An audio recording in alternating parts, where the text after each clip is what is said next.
தஞ்சையில் பாதாள சாக்கடை பணியின் போது திடீர் என்று மண் சரிந்ததில் தொழிலாளி ஒருவர் பரிதாபமாக உயிரிழந்தார். இது பற்றி விவரங்களை தருவதற்காக செய்தியாளர் ராஜசேகர் இணைக்கிறார். ராஜசேகர், என்ன நிகழ்ந்தது? தஞ்சாவூர் விலாஸ் சாலையில ஜெகநாதன் தெருவில் அந்த பாதாள சாக்கடை இதுல அடைப்பு ஏற்பட்டுச்சு. அது நேற்று மாலையில அந்த தொழிலாளர்கள் மாநகராட்சி அந்த ஒப்பந்த தொழிலாளர்கள் அந்த பாதாள சாக்கடை அங்க பொக்லைன் இயந்திரம் வச்சு அதை நோண்டி 20 அடி பள்ளத்துல உள்ள இறங்கி அந்த பாதாள சாக்கடை அந்த அடைப்பை சரி பண்ணிட்டாங்க.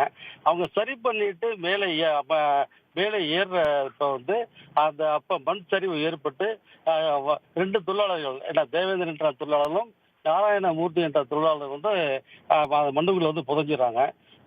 அப்புறம் அதை இந்த ரெண்டு பொக்லைன் இயந்திரத்தோடும் ஒரு 10க்கு மேற்பட்ட தொழிலாளர்கள், தீயணைப்பு வீரர்கள், இவங்கெல்லாம் எல்லாம் ஒட்டுமொத்தமாக இணைஞ்சு தேவேந்திரனை உயிரோட மீட்டாங்க. அங்கேயே மீட்டு அவருக்கு ஆக்சிஜன் கொடுத்து அவரை தஞ்சாவூர் மருத்துவமனைக்கு அழைச்சிட்டு போயிட்டாங்க.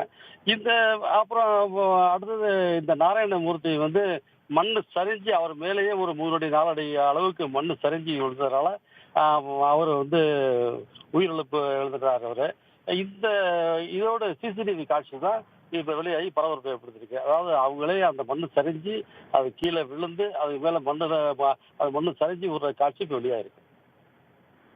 இவரை மீட்பதற்கான நடவடிக்கை எந்த அளவில் எடுக்கப்பட்டது?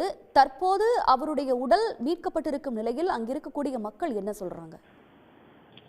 இதுல இப்போ ஒருத்தர் நல்லா இருக்காரு. அந்த தேவேந்திரன் தவறுக்கு உடனடி சிகிச்சை கொடுத்து தஞ்சாவூர் அரசு மருத்துவக்குழுல சிகிச்சை கொடுத்து இப்ப அவரை வீட்டுக்கு அனுப்பிட்டாங்க. அவர் நல்லவா இருக்காரு. அந்த நாராயணமூர்த்தி தான் இறந்துட்டாரு. இப்ப அவங்க அவங்களுடைய உறவினர் குடும்பத்தாரெல்லாம் அந்த நாராயணமூர்த்தி இறப்புக்காக அரசு உதவி செய்யணும், தஞ்சை மாநகராட்சி ஏதாவது இழப்பீடு வழங்கணும், அவருடைய மனைவிக்கு மாநகராட்சியில பணி வழங்கணும் அப்படின்னு அவங்க கோரிக்கை வச்சிருக்காங்க. தங்களுடைய விவரங்களுக்கு நன்றி ராஜசேகர். சன் நியூஸ் வாட்ஸ்அப் சேனலை ஃபாலோ செய்யுங்கள். QR கோடை ஸ்கேன் செய்து சன் நியூஸோடு இணைந்திருங்கள்.